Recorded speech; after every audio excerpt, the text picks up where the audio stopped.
Bonjour Sofiane. Bonjour Assa. Comment vous allez? Ça va et vous? Ça va? Je vois que vous n'êtes pas venu tout seul aujourd'hui. Bonjour. Bonjour. Elle est plutôt jolie ta piscine, on aurait pu en choisir une autre. Bon, je vais vous faire un point sur l'aspect, d'accord? Faut savoir que la beauté, elle est très subjective d'un individu à un autre, d'un continent à un autre, d'accord? Et je peux paraître assez jolie pour certains et très très laide pour d'autres, d'accord? C'est sûr. Mais vous restez là quand même. Et il faut savoir que dans le cadre thérapeutique, cette alliance thérapeute-patient, d'accord, je ne me permets en aucun cas d'accepter ou de rentrer dans la drague avec mes patients. Donc avec Sofiane, on est vraiment dans une alliance thérapeutique. Ça vous rassure? Oui. Ouais, très bien. Pourquoi on se rencontre aujourd'hui? Parce qu'on s'est séparés avec Sofiane. D'accord. D'ailleurs, Sofiane, il a fait une consultation. Vous êtes au courant? Oui, je D'accord. suis au courant. On va remplir une fiche de renseignement pour D'accord. faire connaissance et ensuite on rentre dans le vif du sujet. D'accord. Est-ce que ça vous va? Alors, je vous écoute pour votre nom. Berthe, D'accord. B-E-R-T. TH, D'accord. Alicia. Alicia. Ok. Je vais prendre votre adresse, Alicia, s'il vous plaît. 123 Mhm. rue Bernard Fauche, à L'Isle-Adam. C'est un- L'Isle-Adam, c'est quel département, ça? 95 290. Ok. Depuis quand vous êtes à cette adresse? Depuis un bon moment, quelques années. Quelques années? Je sais pas comment dire. Ouais. C'est pas bien grave. Vous y vivez seul ou en famille, du coup? J'étais en famille et maintenant j'ai déménagé du coup seule. À cette adresse, vous Voilà. êtes seul. Mm. D'accord. Qu'est-ce que vous faites dans la vie, Alicia? Je travaille en piscine. D'accord. Vous êtes maître nageur? Oui. D'accord. Et ça va, ça se passe bien? Ça se passe bien. Ouais. Les gens ne se noient pas trop? Non, ça va. Ça va. Ok, je vais prendre votre date de naissance ainsi que votre âge. 3 février 97, D'accord. Ça vous fait quel âge, ça? 24 ans. Ok, d'accord. Vous êtes de quelle origine, Alicia? Je suis arménienne, libanaise. D'accord, libanaise. Ok. Est-ce que vous avez des enfants? Non. Non. Est-ce que vous avez déjà rencontré un thérapeute auparavant? Non, Jamais? du tout. Est-ce que vous avez des antécédents au sein de votre famille, des antécédents psychologiques ou autres? Non, du tout. Rien de tout ça. Ok. Est-ce que vous avez eu déjà une période en clinique? Non. Non, jamais. Est-ce que vous avez déjà été amené à prendre des psychotropes, antidépresseurs, anxiolytiques ou bien même neuroleptiques? Non plus. Rien de tout ça. Est-ce que dans votre hygiène de vie, il y a des addictions, notamment cigarettes, alcool ou stupéfiants? Oui. Je vous écoute. Stupéfiant. D'accord. Qu'est-ce que vous prenez, hein? Du shit. de D'accord. la beuh. Ok. D'accord. Pour quel motif, du coup? Parce que Pour je suis dormir pas forcément bien de base, donc du coup, ouais, pour dormir. Ça Pour m'aide dormir quand même, ouais. Ouais, ça vous aide pour dormir. Et cette consommation, elle est régulière dans la journée aussi et dans la soirée? Oui. D'accord. Est-ce que toutes ces substances vous aident à noyer certaines émotions? Oui. Ouais. Que vous tentez de fuir? Ouais. Clairement? Oui. Vous le savez, vous le sentez? Mm. Ou c'est juste une consommation C'est- par mécanisme Surtout pour m'évader. pour vous évader? Mm. Pour fuir des choses dans la C'est réalité? ça. Ok, très bien. Pourquoi on se rencontre aujourd'hui tous les trois? Je vous écoute. Bah, moi, ça, comme je vous avais dit lors de notre première rencontre du thérapeute, voilà, que ça se passait pas bien. D'accord? Justement, parce que, comme je vous ai dit, c'était violente. Violente, jalouse, possessive.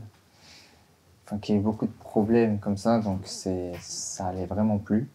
Ça allait vraiment plus. Et comme on a eu l'occasion d'en parler, Tout à fait. voilà, je voulais la ramener avec moi, comme on s'est dit, Tout à fait. pour justement, voilà, pour parler, pour savoir si ça peut changer, si ça change pas. Enfin, voilà. Que faire? Que faire, quoi. Voilà. Tout à fait. Alors, est-ce que vous arrivez à comprendre le mal-être aujourd'hui de Sofiane par rapport à la situation au sein de votre relation? Alors, je peux le comprendre, oui. D'accord. Moi, j'ai envie de comprendre aussi vos émotions. Mais Comment vous ouais. vivez tout ça au sein de cette relation? Pour moi, c'est vraiment pas facile. D'accord. Parce que j'ai déjà un gros manque de confiance de base En qui?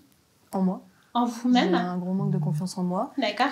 Et du coup, c'est vrai que Sofiane, c'est quelqu'un qui aime plutôt plaire, qui est plutôt dragueur. Enfin, voilà.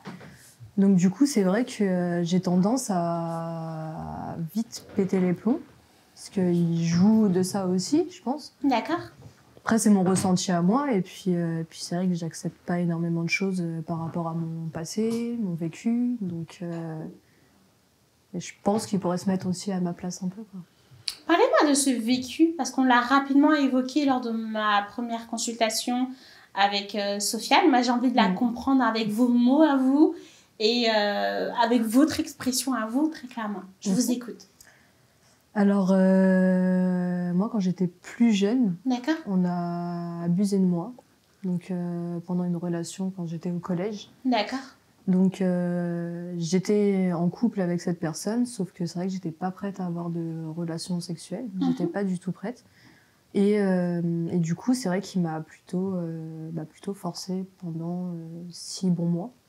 Donc, Régulièrement? Ouais, Est-ce que vous avez eu la chance de pouvoir en parler à des adultes qui auraient peut-être pu vous accompagner Non, sur la démarche à suivre? du tout. Non, vous avez supporté, subi J'ai toujours ces abus? gardé en moi, parce que déjà, ma mère aimait beaucoup ce jeune homme, de D'accord. base.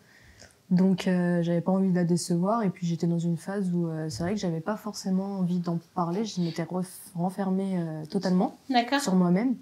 Donc, du coup, c'est vrai que j'ai tout gardé en moi. Et peut-être aussi pour ça que je pète les plombs maintenant, mais j'arrive plus à en parler maintenant. Parce que ça fait un petit moment de ça, mais je suis encore... Ça veut dire quoi? Peut-être que je pète les plombs à cause de ça. Ça veut dire que j'ai ce vécu, Parce que que je je l'ai porte, que toujours je en moi. n'accepte pas? Je Vous l'ai l'acceptez toujours- pas? Non, je l'accepte pas. Pourquoi? Je l'ai toujours en moi, j'arrive pas à l'oublier en fait. Et ça a été très très dur pour moi. Pendant 6 mois, ça a été énorme déjà. J'ai l'impression que c'était une éternité. Après ce traumatisme qui n'est pas digéré aujourd'hui, est-ce qu'il y a eu un travail thérapeutique concrètement pour vous accompagner à surmonter ou à faire face à ce traumatisme différemment? Non. Vous l'avez supporté, porté Ouais. seul aussi longtemps? Oui. D'accord. Quelles sont les conséquences aujourd'hui de ce traumatisme sur vous? J'ai plus confiance en moi. D'accord. Ouais, j'ai plus confiance et puis j'ai besoin d'être soutenue D'accord. aussi, je pense. Ça veut dire quoi être soutenu? Quel type de soutien attendez-vous et venant de qui? De mon copain. Est-ce que dans besoin de soutien, on pourrait penser qu'il y a fuir la solitude? Oui, Pas se retrouver seul? c'est ça. Parce Expliquez-moi. que j'ai tendance à souvent me retrouver seule, j'ai pas envie forcément de sortir ou on va dire j'ai peur de l'extérieur aussi un petit peu. D'accord. Donc du coup c'est vrai que j'attends un soutien quand même de mon homme pour pouvoir sortir, faire plus d'activités, je sais pas. D'accord. Vous avez besoin qu'il soit en permanence avec vous? Oui. D'accord. Plus là pour moi du coup. Très bien. Est-ce qu'on peut parler d'hypersensibilité aussi? Vous savez ce que c'est qu'hypersensibilité? Non, du tout. L'hypersensibilité se caractérise par le fait de ressentir ses émotions décuplées. Et ça vous amène du coup à avoir des réactions qui peuvent paraître impulsives pour certains, mais qui pour vous sont juste légitimes de par le degré et la puissance de l'émotion. Oui. Ça vous parle ça? Un petit peu, oui. Expliquez-moi votre rapport à l'émotion. Qu'est-ce qu'il en est de votre relation à vous et vos émotions? Donc c'est vrai que je me remets, on va dire, dans la drogue D'accord. pour essayer déjà d'une de me canaliser. D'accord. Pour être Pour paraître plus paraître détendu. un peu plus calme, oui. D'accord. Parce que sinon, c'est vrai que je suis une boule de nerfs et c'est ma façon d'exprimer les choses, en fait. Tout ce que j'ai intérieurement et à l'intérieur, et du coup, j'extériorise en étant peut-être trop impulsive Et vous le et reconnaissez. violente. Oui, je le reconnais. Quelle émotion sommeille en vous le plus souvent? L'anxiété, D'accord. le stress, très très nerveuse, La colère? la colère, énormément. Elle est dirigée vers qui, cette colère? Du coup, vu que je suis plutôt proche de mon copain, je dirais mon copain. D'accord. Mais Et c'est légitime pour vous qu'il le porte parce que il est votre soutien. c'est le seul pour moi qui peut me soutenir dans ça, en fait. D'accord. Ok. Est-ce que vous voulez ajouter quelque chose du coup à tout ça, Sofiane? Comment vous vous sentez? Comment vous percevez tout ça? Bah, c'est vrai que oui, voilà, tout ce qu'elle a subi, tout ce qui se passe, la drogue, tout ça, c'est vrai que bon, j'ai pas été souvent là pour elle. C'est vrai que j'ai pas été souvent là pour elle, pour la soutenir dans toutes ces épreuves. Donc après, ça peut être aussi de ma faute aussi. D'un côté, j'ai remis la faute sur elle, mais j'ai ma part de responsabilité aussi, Vous avez votre part de responsabilité que vous reconnaissez. que je reconnais. Qu'est-ce que ça éveille comme émotion en vous, le fait de entendre votre copain vous dire clairement « Je reconnais que dans cette situation, j'ai une part de responsabilité ». Ça fait du bien. Ça fait du bien? C'est une Ça forme de soulage un reconnaissance? petit peu, ouais. Très bien. Racontez-moi, moi j'ai envie de comprendre vos réactions d'aujourd'hui qui tiennent compte de justement ces agressions que vous avez subies dans l'enfance, mais aussi les conséquences de ces agressions sur vous. Racontez-moi votre quotidien aujourd'hui, comment ça se passe pour vous? C'est pas facile. Par exemple, c'est peut-être un truc bête par rapport aux gens, mais pour moi, ça a été énorme. Un jour, on avait rendez-vous chez le médecin. On devait y aller pour 15h et 15h30, monsieur toujours pas là. Donc du coup, je commence à avoir vraiment les nerfs parce que moi je suis là en train d'attendre, le médecin s'impatiente aussi parce que il a un travail, enfin voilà. Et puis il m'appelle, il me dit je suis en bas, mais de toute façon, vu que je suis déjà en retard, autant que je reparte. Alors là, ce qu'il fallait pas faire et ce qu'il ne fallait pas dire, j'ai pété un plomb. J'ai pété un Qu'est-ce que plomb. vous avez fait quand vous avez pété un plomb? Je suis descendue en furie, je suis partie le voir, parce qu'il était encore en bas, du coup, j'étais au téléphone, mais il savait pas que je descendais.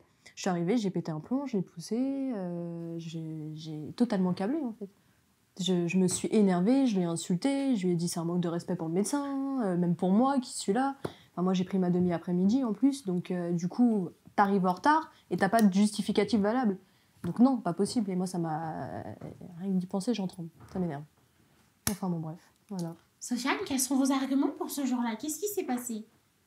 Ce jour-là, en fait, c'est vrai, je suis arrivé en retard. Je suis arrivé en retard. Mais par contre, si elle m'aurait par exemple répondu tranquillement et elle m'aurait pas agressé au téléphone, je serais monté et je me serais excusé du retard que j'ai eu. Mais c'était par rapport à mon travail, je pouvais pas me libérer plus tôt. D'accord. Donc, elle n'a pas cherché à comprendre pourquoi. Elle a direct pété un câble, au téléphone, tout ça. Donc moi, après, sur les nerfs, ça m'a énervé. Je lui ai dit, voilà, je pars, je reste, je monte pas.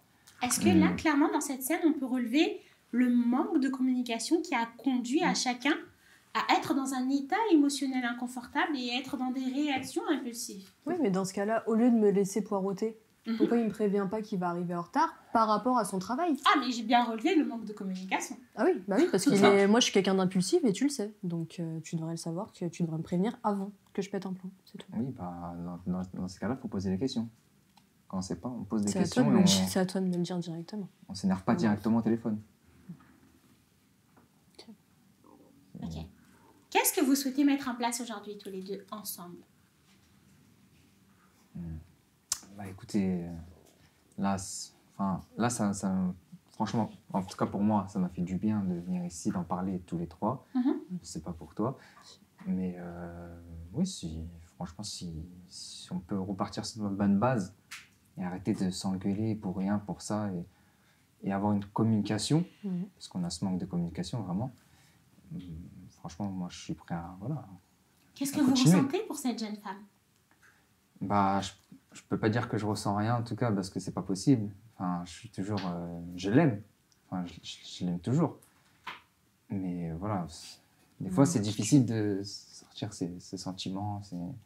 Quand Pourquoi c'est dur de donner, de partager ses sentiments avec sa partenaire qui a tant besoin de vous? Est-ce que ça vous ferait du bien qu'il partage ses émotions avec vous? Oui. Qu'il vous parle de ce qu'il ressent pour vous? Oui. Ça pourrait... C'est parce qu'on n'a plus l'occasion. Ça veut dire quoi, on n'a plus l'occasion? On n'a plus l'occasion de se dire des mots doux ou même d'être tendre, entre guillemets, parce qu'il y a toujours ce côté impulsif aussi. Donc vous attendez des occasions pour partager vos émotions l'un et l'autre ensemble? Bah, en gros, voilà, comme à chaque fois, pratiquement à chaque fois, c'est l'énervement, on s'engueule. On est dans la fuite. Voilà, on est dans la fuite. On n'a pas le temps de bien s'exprimer, de retrouver ces moments de qualité. Et c'est justement pour ça que voilà, on est venus tous les deux ici pour vous voir et pour voilà, ça nous a fait du bien. Et là, je pense que voilà, ça devrait aller mieux. Moi, je l'aime, hein, je l'aime de tout mon cœur. Et voilà, ça, je pouvais pas l'exprimer librement dehors quand on était ensemble parce que voilà, ça partait toujours en furie pour rien, par exemple. Mais oui, sinon oui, je l'aime toujours. Vous vous rappelez de vos moments agréables et de qualité du début de cette relation?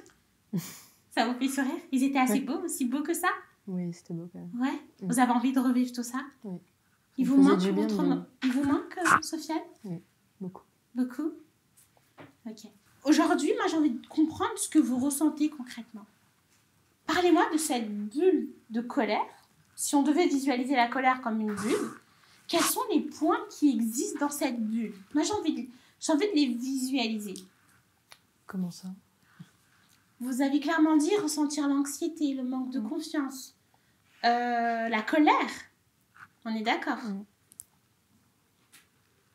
Vers qui est dirigée cette colère? Pourquoi? Quelle est votre perception de cette colère? Déjà vers monsieur. D'accord? Vers votre copain? Ça, je l'ai bien compris. Après... Sur qui d'autre encore? Mes amis plutôt proches. Et c'est vrai que j'ai tendance à vite m'énerver aussi. Parce qu'en fait, je suis pas patiente. Je suis plus patiente. Et au fur et à mesure du temps, je suis de moins en moins patiente. Et je me rends compte en plus. Mais un truc tout bête va me faire péter les plombs tout le temps. Donc, puis je suis stressée au quotidien. Ça veut dire qu'il faut que je fasse tout vite dans la journée. Par exemple, même si c'est une balade, je vais devoir marcher vite en fait. Je vais pas pouvoir prendre mon temps, prendre le temps d'être avec la personne aussi. Profiter du moment. Voilà, je profite pas du moment parce que je suis toujours angoissée. Angoissée de quoi? D'être dehors, de voir les gens, d'être devenue vraiment insociable aussi. Qu'est-ce que vous interprétez à ce moment-là? Le regard des gens, beaucoup. D'accord, mais encore. Qu'est-ce que vous vous dites? Est-ce que vous dites que les regards des gens sont dirigés négativement vers vous? Expliquez-moi cette interprétation, j'ai envie de la comprendre. Parce qu'en fait, on va dire tout est relié, en sachant que je fume beaucoup. C'est vrai que je vais penser à ça même quand je vais sortir. Donc je vais penser à me détendre. Et en sachant que les gens me regardent, par exemple, parce qu'en fait, vu que je fume, je maigris. Et du coup, et même les nerfs me font maigrir aussi, je pense. Donc du coup, rien que la vue des gens, le regard des gens, j'ai pas envie qu'ils me regardent, il faut regarder autre part, quoi. Vous avez pas envie qu'ils vous regardent parce que vous avez peur qu'ils perçoivent cette souffrance? C'est ça. Qui sommeille en vous? C'est ça. Comment on peut descendre? Comment on peut travailler sur cette souffrance? Sur cette colère qui est dirigée vers les mauvaises personnes? Est-ce que je me trompe? Oui. C'est ça. Ouais. Non, vous avez raison. Cette colère est dirigée vers les mauvaises personnes. Elle devrait être dirigée vers qui, cette colère existante en vous? Vers celui qui a abusé de moi pendant... Vous avez eu l'occasion d'en parler avec lui? Non, on n'a pas parlé. Je l'ai recroisé parce qu'il est venu là où je travaillais. D'accord. Il a été malheureusement BNSSA, donc surveillant de baignade, D'accord. de bassin. Donc c'est vrai qu'on s'est retrouvés à travailler au même endroit. Ça a été encore plus dur pour moi et ça m'a remémoré, désolée, je bégaye. C'est pas grave. Ça m'a remémoré plusieurs cauchemars, on va dire. Donc du coup, ouais, j'ai cet énervement qui est revenu en fait à la surface, on va dire. Parce que vous avez essayé d'enfuir ce traumatisme Ouais. en le voyant, tout est remonté à la surface. C'est ça. Est-ce que ça vous a fragilisé par la suite? Ça m'a refragilisé, oui. Ouais, refragilisé. Est-ce que vous pensez que la fuite, enfuir, c'est la bonne façon de faire? Peut-être pas, mais c'est la seule façon pour que moi. Que vous avez trouvé. Que j'ai trouvé, oui. Ça vous intéresserait de démarrer une thérapie, vous, avec moi, pour travailler sur ce traumatisme de manière à vous amener à l'apercevoir autrement? Peut-être travailler sur cette colère aussi par la même occasion, qui pourrait vous amener à profiter des moments de qualité qu'on peut vous offrir, que ce soit avec Sofiane ou d'autres, ou même des moments de qualité avec vous-même. Ça peut être intéressant pour vous? Ça peut être même très intéressant parce que je vis plus à cette heure-ci. Vous ne vivez plus? Je profite pas de ma vie. Donc oui, j'ai besoin. Puis même de retrouver ma famille au final. Parce que même ma famille, je les laisse à l'écart parce que j'ai pas envie qu'ils voient que je suis mal intérieurement. Et vu que je parle pas et je suis pas quelqu'un qui parle de base, c'est très très dur pour moi. D'accord. Parlez-moi de cette famille. Qu'est-ce que vous avez subi au sein de cette famille? Alors, j'ai pas eu une enfance facile. Donc, j'ai eu l'absence d'un père. Et mon grand-père a repris le relais. Moi, mon frère, on a été adoptés. Et j'étais avec ma mère aussi. Donc, en fait, mon grand-père m'a beaucoup éduquée. Et ma mère n'avait pas forcément le temps de prendre le temps de venir nous éduquer. Enfin, voilà. Donc, du coup, mon grand-père s'est beaucoup occupé de nous. Mais c'est parti plutôt loin. C'était quelqu'un de très violent. Et il s'énervait pour rien, tout le temps. Donc ça veut dire, par exemple, rien qu'à l'école, on allait, par exemple, je faisais un exercice de maths avec mon frère ou autre. Et dès qu'on n'y arrivait pas, bah, c'était, il chopait par exemple mon frère par les cheveux, il les traînait juste, enfin, c'était coup de ceinture, c'était violent. Très violent. Moi, mon frère, je l'ai toujours vu ensemble toute mon enfance. Donc, vous avez été témoin de toute cette violence? Ouais. Est-ce que vous aussi, vous avez été victime de cette violence? Aussi, oui. Vous voulez en parler? Je peux, oui. J'ai été... Il m'a beaucoup moins battue que mon frère. D'accord. C'est vrai. Mais à cette heure-ci, bah maintenant, moi, j'ai été violentée, mais je m'en suis sortie, en fait. Que mon frère, lui, n'a pas réussi à trop s'en sortir, donc il est handicapé maintenant, il peut plus sortir dehors parce que il a été séquestré par mon grand-père pendant 1 an parce qu'il faisait beaucoup de conneries dehors, de bêtises. Donc du coup, c'était un engrenage et mon frère maintenant ne s'en sortira pas, je pense. Il fait plus rien de sa vie ni rien. Moi, j'y arrive. J'arrive à un peu relever, à avoir un peu plus confiance quand même aux gens, même si je l'ai pas forcément. Mais j'arrive à m'extérioriser quand même. J'arrive à sortir ou autre que mon frère, non. Donc, voilà. Quelle perception vous avez de vous en tenant compte de tous ces bagages? Comment ça? Est-ce que vous avez une perception positive ou négative de vous-même? Ah, pour moi, c'est négatif. Hein. Vous avez une perception négative de vous? Moi, ah oui, complètement. Pourquoi? Parce que je me dis que, par exemple, j'aurais pu réagir avant. D'accord. J'aurais pu peut-être bouger les choses, mais j'étais petite, donc je me dis de pas m'en vouloir, mais au final, je m'en veux quand même terriblement. Parce que je me dis que j'aurais peut-être pu sauver mon frère, au final. Donc, Est-ce que vous n'êtes pas trop dur avec vous? Est-ce que vous étiez vous aussi victime de cette même situation? On m'a souvent dit que j'étais très très dure avec moi. Mais moi, ça reste comme ça. J'ai été élevée comme ça, en fait. Donc on a été dur avec vous, ouais, et vous reportez cette façon de faire vous-même sur vous-même. C'est ça. Lors de ma première consultation avec Sofiane, j'avais parlé d'un profil de psychologie qui s'appelle le borderline, qui se trouve dans une des catégories des troubles de la personnalité. D'accord? Et le borderline se caractérise clairement par des caractéristiques que vous verbalisez vous-même très clairement. On va clairement relever les caractéristiques que vous avez clairement verbalisées vous-même, d'accord? Notamment les agressions sexuelles, l'abandon d'un des deux parents, le fait de ne pas accepter cette solitude et de très mal la vivre, et en passant aussi par l'hypersensibilité, d'accord? Je vais vous éviter les autres caractéristiques, mais en tout cas, la plupart que vous verbalisez rejoint ce trouble de la personnalité qui est le borderline limite. D'accord? Vous vous souvenez? Vous avez eu l'occasion d'en parler un peu avec elle ou pas? Non, j'ai pas eu l'occasion d'en parler. Donc voilà, tenant compte de ça, on comprend aujourd'hui d'où vient ce caractéristique, on comprend aujourd'hui cette souffrance. L'objectif va être de travailler sur ça pour vous amener à mieux vivre avec ce trouble de la personnalité. D'accord. Est-ce que vous avez des questions? Non. Non, pas du tout. Non. Est-ce que vous arrivez à vous identifier à ce trouble de la personnalité?